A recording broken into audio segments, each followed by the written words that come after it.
Assalomu alaykum, hurmatli tomoshabinlar. Bugun men sizlarga avgust oyida pensiya jamg'armasi bilan bog'liq juda muhim xabarni tushuntirib bermoqchiman. Bu mavzu faqat pensiyalarga emas, balki pensiyaga yaqinlashayotganlarga, ishlayotgan fuqarolarga, nogironlik pensiyasi oluvchilarga, boquvchisini yo'qotgan oilalarga, hatto ota-onasining pensiyasiga yordam berib yuradigan farzandlarga ham tegishli. Ko'pchilik pul kelgandan keyin ham uning nima uchun oshganini, qaysi to'lov qo'shilganini, qayerdan tekshirish kerakligini bilmaydi. Natijada kimdir o'ziga tegishli mablag'ni vaqtida ola olmaydi. Kimdir hujjat topshirishni kechiktiradi, yana kimdir noto'g'ri ma'lumotga ishonib ortiqcha yugurib yuradi. Shuning uchun bu videoni oxirigacha ko'ring. Men bugun hammasini oddiy tilda misollar bilan, qaysi holatda xavotir olish kerak, qaysi holatda xotirjam bo'lish mumkin, nima qilish kerakligini birma-bir aytaman. Hozirning o'zida kanalga obuna bo'ling, videoga like bosing. Chunki bunday ma'lumotlar bir kun emas, har oy kerak bo'ladi. Ayniqsa pensiya, nafaqa va ijtimoiy to'lovlar haqida gap ketganda bir kichik xatolik ham oilaviy byudjetga ta'sir qiladi. Avval qanday edi?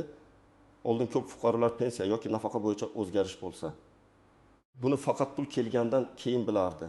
Kimdir bank kartasiga qarardi, kimdir pochta orqali keladigan to'lovni kutardi. Kimdir mahalla yoki pensiya jamg'armasi bo'limiga borib so'rardi. Ya'ni ma'lumot ko'pincha kechikib yetib borardi. Ayrim odamlar pensiya qayta hisoblanganini bilmasdan yurardi. Ba'zi hollarda esa hujjat yetishmagani sababli qo'shimcha to'lov vaqtida rasmiylashtirilmasdi. Endi esa vaziyat boshqacha. Pensiya tizimida raqamlashtirish, ma'lumotlarni solishtirish, bank kartalari orqali to'lovlar, elektron murojaatlar va shaxsiy ma'lumotlarni tekshirish imkoniyati ancha kengaydi. Avgust oyida ko'pchilik uchun yoqimli syurpriz bo'lishi mumkin bo'lgan narsa shuki, ayrim toifalardagi fuqarolarda pensiya va nafaqa miqdori qayta ko'rib chiqilishi, ilgari hisobga olinmagan ma'lumotlar aniqlanishi. Qo'shimcha to'lovlar yoki indeksatsiya bilan bog'liq o'zgarishlar aks etishi mumkin. Men bu yerda bir narsani aniq aytaman. Har bir odamga bir xil miqdorda pul tushadi deb tushunmaslik kerak. Bu summa har bir kishiga keladi deganda. Men masalan har bir fuqaro uchun muhimligini nazarda tutyapman. Chunki kimdir bevosita pul oladi, kimdir ota-onasi orqali bilishi kerak. Kimdir pensiyaga chiqish oldidan o'z ish stajini tekshirtirib qo'yishi kerak. Ya'ni masala hamma xonadonga kirib boradi. Eng avvalo pensiya miqdori nimaga bog'liqligini tushunib olaylik. Pensiya oddiygina yoshga yetding. Mana pul degan to'lov emas. Uning ortida ish staji, rasmiy daromad, sug'urta badallari, ish joylaridagi ma'lumotlar, imtiyozli davrlar, nogironlik holati, boquvchini yo'qotish bilan bog'liq hujjatlar, farzand parvarishi davrlari va boshqa ko'plab omillar turadi. Masalan, bir fuqaro 30 yil ishlagan bo'lishi mumkin, lekin uning 5 yillik ish staji hujjatda to'liq ko'rinmasa, pensiya hisobida muammo paydo bo'ladi. Yoki boshqa bir ayol 3 farzandni tarbiyalagan, ayrim davrlarda ishlamagan, lekin qonunchilikda hisobga olinadigan davrlarni tasdiqlovchi hujjatlarni topshirmagan bo'lishi mumkin. Shunda pensiya kamroq chiqadi. Keyin ma'lumotlar to'g'rilansa, qayta hisob-kitob natijasida qo'shimcha summa paydo bo'lishi mumkin. Keling hayotiy misol bilan tushuntiraman. Tasavvur qiling, 38 yoshli otaxon har oy 20 million 200 ming so'm pensiya olib kelgan.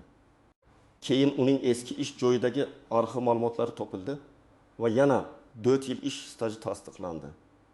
Agar bu davr pensiya hisobida ahamiyanishi mumkin. Natijada oylik to'lov masalan 1 million 200 mingdan 1 million 330 ming so'mga o'sishi ehtimoli bor. Bundan tashqari, ayrim holatlarda qayta hisoblash sanasiga qarab oldingi oylar uchun farq ham to'lanadi. Mana shu farq odam uchun yoqimli syurpriz bo'lib ko'rinadi. Yana bir misol. Oldingi yoshli onaxon boquvchisini yo'qotganlik bo'yicha to'lov oladi. Uning farzandi o'qishda davom etayotgan bo'lsa yoki oiladagi boshqa a'zo huquq doirasiga kirsa, hujjatlar to'g'ri topshirilganda to'lov miqdori o'zgarishi mumkin. Ko'pincha odamlar men bilmasdim, menga aytishmagan, hujjat kerakligini eshitmaganman deb qoladi. Men ekspert sifatida shuni aytaman. Ijtimoiy to'lovlarda bilmaslik ko'pincha pulni kech olishga olib keladi. Endi kimlar e'tiborli bo'lish kerak? Birinchi navbatda. Avgust oyida pensiya yoki nafaqa summasi odatdagidan boshqacha kelgan pensionerlar e'tibor bersin. Agar odatda 1 million 500 ming so'm kelib, bu safar 1 milyon 6 ming kelgan bo'lsa, xursand bo'ldim, tamom deb qo'ymang. Nima sababdan oshganini bilib oling. Chunki bu doimiy o'shishmi? Bir martalik farqmi? Qarzdorlik yopilishimi yoki qayta hisoblash natijasimi? Shuni aniqlash kerak. Ikkinchi toifa pensiyaga chiqishiga 1 yil qolgan fuqarolar. Siz hozirdan ish stajingizni tekshirtiring. Hali vaqt bor demang. Men amaliyotda ko'p ko'rganman. Odam pensiyaga chiqish paytida eski zavod yopilgan, arxiv boshqa joyga ko'chgan. Hujjatda familiya xato yozilgan. Mehnat daftarchasida muhrni aniq buyruq raqami yo'q bo'lib chiqadi. Bunday paytda bir kunda hal bo'lmaydi. Shuning uchun avgust oyidagi yangiliklarni eshitib, faqat bugungi pulni emas, ertangi pensiyani ham o'ylash kerak. Uchinchi toifa nogironlik pensiyasi yoki nafaqasi oluvchilar. Bu yerda tibbiy mehnat ekspertizasi, nogironlik guruhi, muddat qayta ko'rik sanasi muhim. Agar muddat uzaytirilgan bo'lsa, ma'lumot tizimga vaqtida tushganini tekshirish kerak. Aks holda to'lovda kechikish bo'lishi mumkin. Masalan, fuqaro 2 guruh nogironlik bo'yicha nafaqa oladi, qayta ko'rikdan o'tdi, lekin ma'lumot kechikdi. Bank kartasiga pul tushmay qoldi. Odam nafaqamni kesib qo'yishdi deb vahimaga tushadi. Aslida esa hujjat aylanishida kechikish bo'lishi mumkin. Buni tezda tekshirtirish kerak.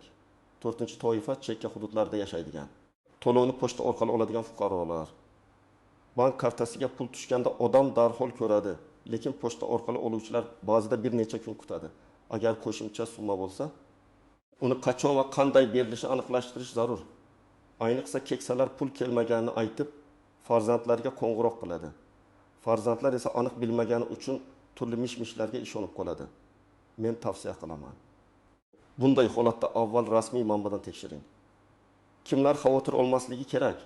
Agar sizning pensiyangiz odatdagidan bo'lsa va hujjatlaringizda o'zgarish bo'lmasa, darhol vahimaga tushish shart emas. Har bir o'zgarish hamma uchun bir kunda aks etmaydi.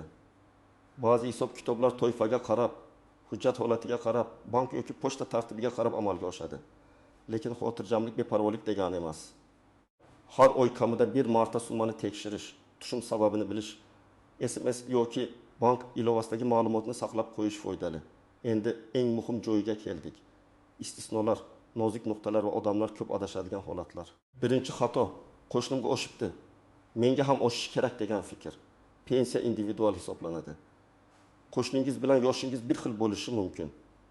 Lekin ish staji, ish haqi imtiyozli davrlari, nogironlik holati boquvchini yo'qotish bo'yicha huquqi boshqa bo'lishi mumkin. Shuning uchun qo'shnining summasi siz uchun mezon emas. Ikkinchi xato, kartaga ortiqcha pul tushsa, bu albatta sovg'a deb o'ylash.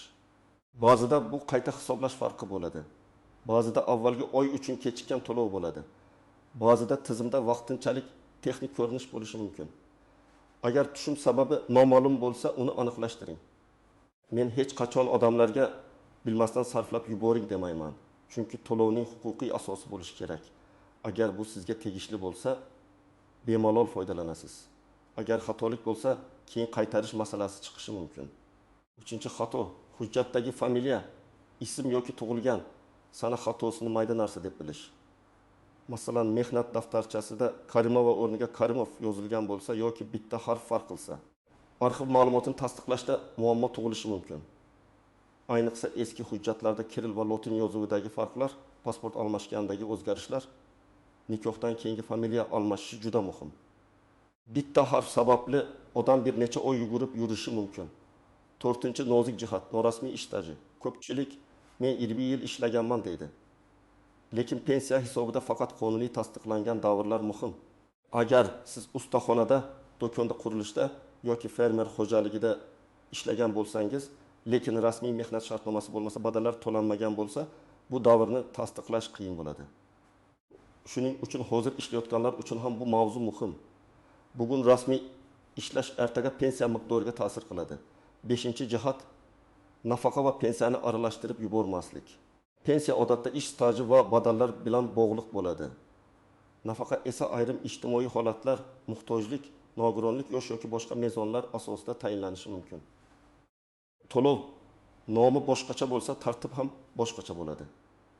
Shu sababli siz men pensiya olaman deb umumiy aytmasdan, aniq turini biling.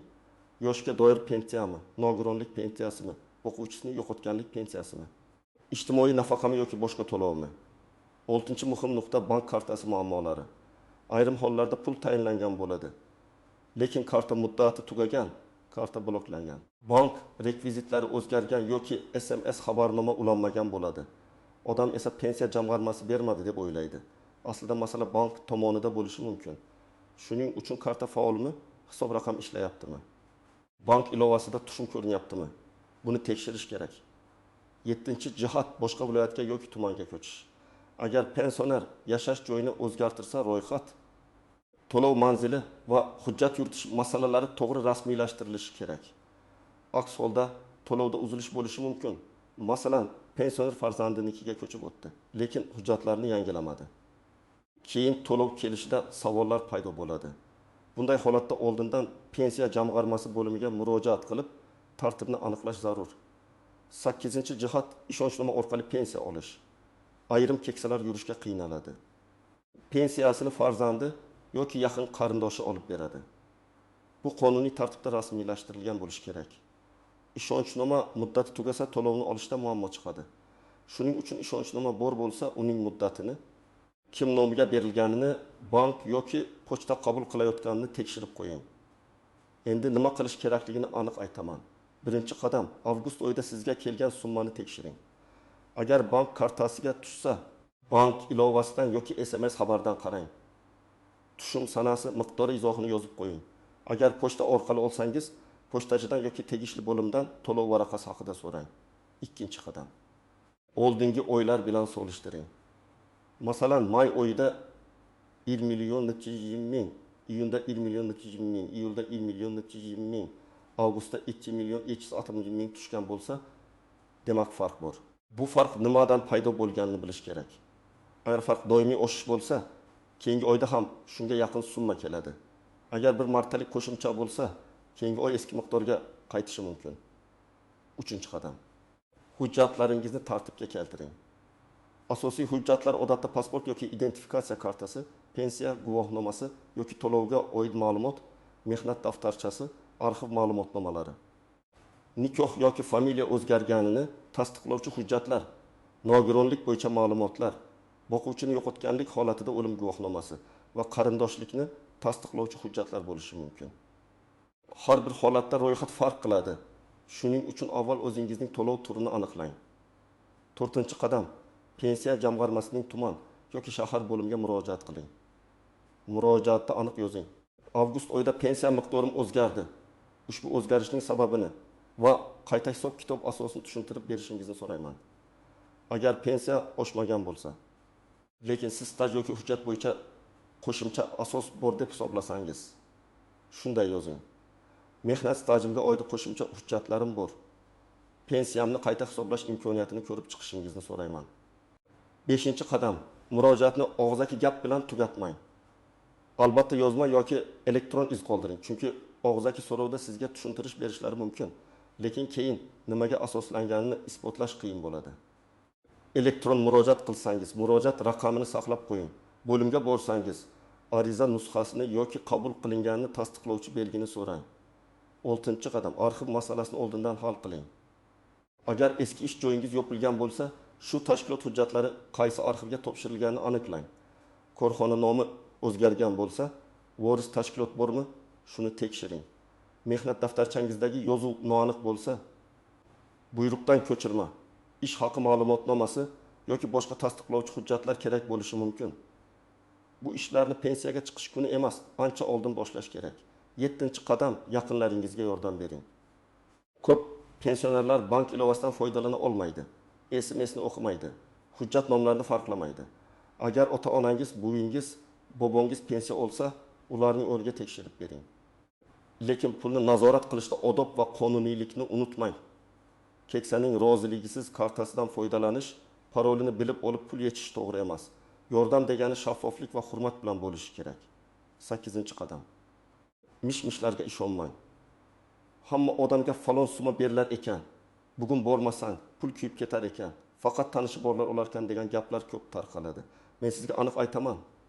Pensiya va nafaqa masalasida faqat rasmiy manba, hujjat va yozma javobga tayaning. Kimdir ijtimoiy tarmoqda gapirgan bo'lsa, uni tekshirmasdan qaror qilmang. 9-qadam. Agar rad javobi olsangiz, Sababini so'rang. Bo'lmaydi degan javob yetarli emas.